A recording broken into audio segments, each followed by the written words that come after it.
Hello everyone, कैसे हो आप सब। लॉकडाउन का पूरा मजा ले रहे होंगे अपने फैमिली के साथ में टाइम स्पेंड करके, कुछ अपने पैशन को कंप्लीट करके, लाइक आर्ट, सिंगिंग, डांसिंग, और कुछ सो के भी, बिकॉज सोना भी एक पैशन है।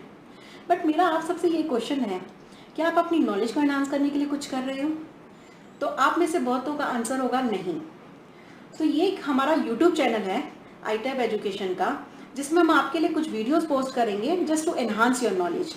सो I will request you all, first of all subscribe our channel and also click on bell icon, तो आप लोगों को हमारी कोई भी वीडियो आएगी तो आपको नोटिफिकेशन आ जाएगा। तो चलिए आज का हमारा टॉपिक स्टार्ट करते हैं। RCM, reverse charge mechanism under GST। GST में टैक्स दो तरीके से लगाया जाता है। One is normal mechanism, which is also known as forward mechanism, and second one is reverse charge mechanism, which is also known as RCM. चलिए अब हम समझते हैं normal forward mechanism through an example. Vijay Sale is a registered supplier of Pune, supplies TV worth ₹1 lakh to a Raghav Electronics recipient located in Bangalore. Now, who is the supplier of the good? Vijay Sale, and he is from Pune. Who is the recipient of the goods? Raghav Electronics, and he is from Bangalore. Now this is interstate supply because दोनों की state change हो रही है. One is from Maharashtra and second one is from Karnataka.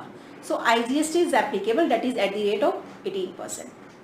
Our cost of the TV is 1 lakh, तो उसके ऊपर आपका GST बनता है 18,000 और टोटल आपका बिल वैल्यू बनेगा 1 lakh plus 18,000, that is 1,18,000.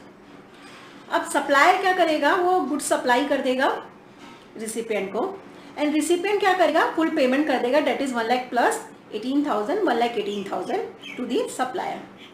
फिर सप्लायर क्या करेगा, उसको जो GST का अमाउंट आया है वो डिपॉजिट कर देगा गवर्नमेंट को।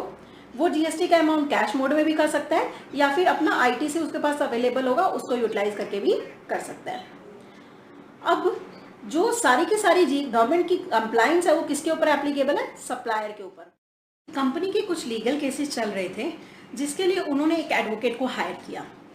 एडवोकेट ने टोटल बिल दिया 1,18,000 का, जिसमें से 1 लाख उसकी फीस थी प्लस 18,000 GST था। एडवोकेट के मन में बैड थिंग्स आ गई और एडवोकेट ने क्या किया, जो 18,000 उसको गवर्नमेंट को ट्रांसफर करना चाहिए था उसने वो गवर्नमेंट को GST ट्रांसफर नहीं की। This is only one example.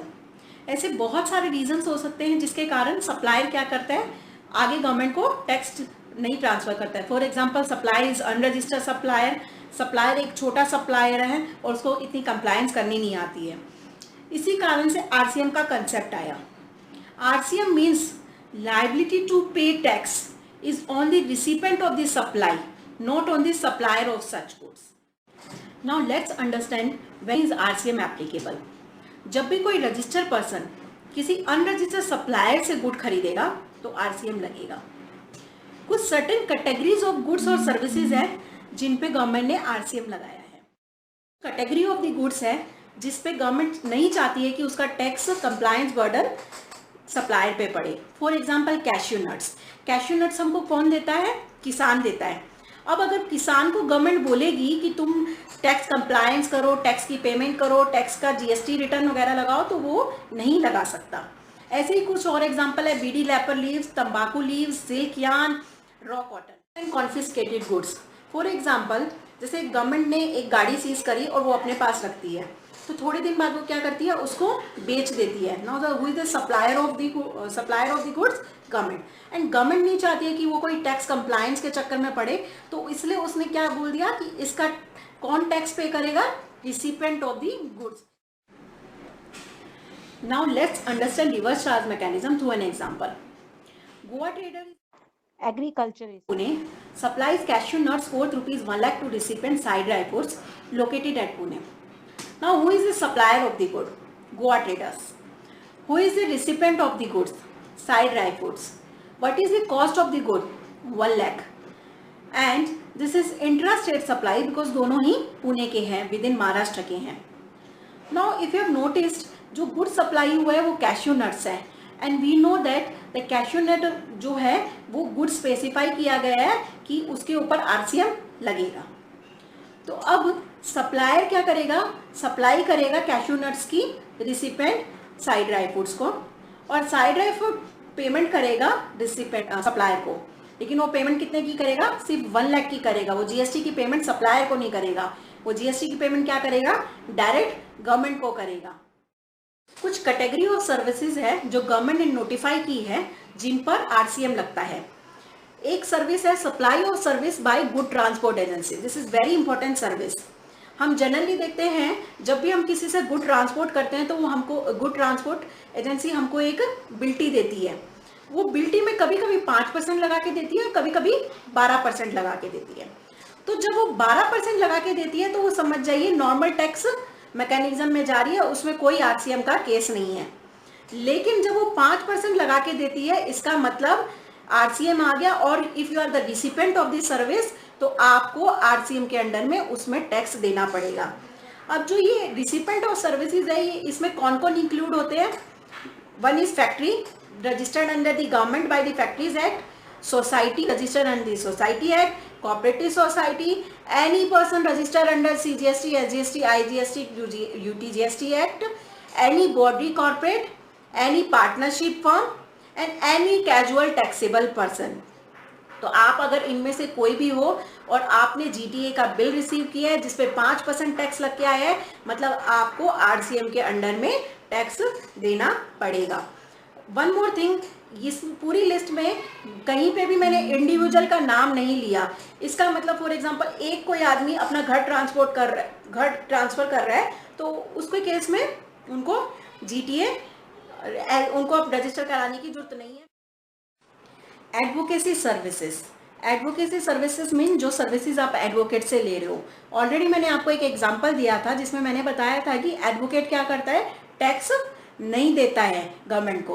तो गवर्नमेंट ने क्या किया, इसका सॉल्यूशन क्या निकाला, इसमें बोल दिया कि रिसिपेंट ऑफ दिस सर्विस, जो भी सर्विस रिसीव करेगा एडवोकेट से वो लाइबल हो जाएगा टैक्स पे करने को। There are many other services which is notified by the government, उसकी लिस्ट हमने इस वीडियो के एंड में दी है, please go through that. Under RCM tax का बर्डन तो होता ही है रिसिपिएंट के ऊपर, लेकिन उसके सिवाय कुछ और कंप्लायंसेस बर्डन भी आ जाते हैं। फॉर एग्जाम्पल उनको रजिस्ट्रेशन लेना पड़ता है under GST which is mandatory, उनको थ्रेशोल्ड लिमिट अवेलेबल नहीं है। उसके बाद में उनको जीएसटी की पेमेंट गवर्नमेंट को डायरेक्टली करनी पड़ती है and filing of the GSTR return. जब आपको जीएसटी की पेमेंट करनी होगी अंडर आरसीएम तो आप आईटीसी को यूज़ नहीं कर सकोगे, आपको उसकी पेमेंट कैश के थ्रू ही करनी होगी। And reason behind that is क्योंकि section 49 subsection 4 of the CGST act कहता है कि ITC can be used for payment of output tax only, आप उसको किसी और के लिए यूज़ नहीं कर सकते हो। तो आरसीएम की payment possible only with the help of cash. RCM में जीएसटी कौन पे कर रहा है, रिसिपेंट। कैसे पे कर रहा है, कैश के मोड से। अब उसका फायदा कौन लेगा, रिसिपेंट ओनली। कैसे लेगा, वो आईटीसी जैसे उसको क्लेम करेगा। The only condition is that the good and services are used and will be used for the business. जैसे कि आप जानते हैं कि अकाउंट्स में डॉक्यूमेंटेशन का बहुत ज़्यादा इंपॉर्टेंस है, तो in the same way RCM में भी आपको 2 डॉक्यूमेंट बनाने पड़ेंगे। Number 1 document is self invoice, second one is payment voucher. Self invoice जो आप बनाएंगे उसमें आप कॉस्ट ऑफ द गुड्स और सर्विसेज लिखेंगे एंड उसमें टैक्स अंडर रिवर्स चार्ज को ऐड करके टोटल इनवॉइस बनाएंगे। ये इनवॉइस एकदम आपका जैसे दूसरे नॉर्मल इनवॉइस बनते हैं वैसे ही इसमें सारी आपको कंडीशंस फुलफिल करनी होगी। और सेकंड आपको वाउचर बनाना होगा, पेमेंट वाउचर। पेमेंट वाउचर जब आप अपने सप्लायर को पेमेंट करोगे तब एक वाउचर बनाओगे, that is payment voucher. Now the question arise, कुछ इंडिविजुअल कंपोजिशन स्कीम में रजिस्टर होते हैं, क्या उनके ऊपर आरसीएम एप्लीकेबल है? देन यस, उनके ऊपर भी आरसीएम एप्लीकेबल है, but the only condition is कि उनको उसका क्रेडिट फ्यूचर में नहीं मिलेगा, क्योंकि हमको पता है उनको आईटीसी का क्रेडिट नहीं मिलता है। Input service distributor can not make purchase liable to reverse charge. If they want to procure such supply, first they have to take the registration as a normal tax payer. Let's understand time of supply under reverse charge mechanism. In case of good, the date of the receipt of the good, जिस दिन आपने good को receive कर लिया वो date of payment as entered in the books of account of the recipient, आपने अपनी books of account में एंट्री कर दिया पेमेंट की, या फिर आपके बैंक अकाउंट में डेबिट हो चुका है, आपने एंट्री नहीं किया बुक्स ऑफ अकाउंट में बट आपके बैंक अकाउंट से डेबिट हो चुका है। या फिर the date immediately following 30 days from the date of issue of invoice. इन चारों डेट में से जो सबसे ज़्यादा अर्लीस्ट डेट होगी, सबसे पहली डेट होगी, उसी दिन आपको आपका टाइम ऑफ सप्लाई माना जाएगा। Let's understand with the help of example. For example, date of payment is 18 June, date of invoice is 1 July, date of entry in books of the receivement is 19 June. इनमें सबसे पहले कौन आ रहा है? 18 June. तो time of supply is 18 June. In case of services, time of supply will be date of payment or the date immediately following the after 60 days from the date of issue of the invoice by the supplier। इनमें से दोनों में date में से जो भी date सबसे पहले आएगी वही आपकी टाइम ऑफ सप्लाई होगी। Let's understand this by way of example. For example, date of payment आपकी 18 अगस्त एंड डेट ऑफ इनवॉइस है 1 सितंबर। तो दोनों में से पहले कौन आ रहा है? 18 अगस्त। तो date time of supply will be 18 अगस्त। नाउ द थिंग इज, आपके पास में अगर इनमें से कोई भी डेट नहीं है, in case of goods and services both, तो आपके लिए डेट इंपॉर्टेंट हो जाएगी date of entry in books by the receivement. अगर आप कोई भी ऊपर मेथड से नहीं पता कर पा रहे हो, then the time of supply will be date of entry in the books of account by the receivement. हमारा जो अभी रिटर्न फाइलिंग का सिस्टम प्रेजेंटली चल रहा है, उसमें हम देखते हैं कि आरसीएम की वैल्यू कहाँ दिखाई जाती है। सप्लायर जो है उसमें आरसीएम की वैल्यू कहाँ दिखाएगा? जीएसटीआर 1 में दिखाएगा। 4B में वो क्या करेगा? इनवॉइस वाइज सारी सेल दिखाएगा और बताएगा कि outward supplies attracting tax on reverse charge basis ये हैं।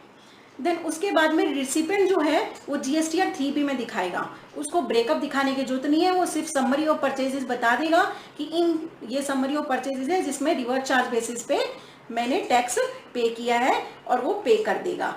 और ये जो टैक्स उसने पे किया है वो कब यूटिलाइज करेगा? नेक्स्ट टैक्स पीरियड में उसको यूटिलाइज करेगा एज ए आईटीसी। तो वो कहाँ पे दिखाएगा? Utilise ITC on purchase under RCM only in the next tax period he can claim in under 4A में दिखाएगा।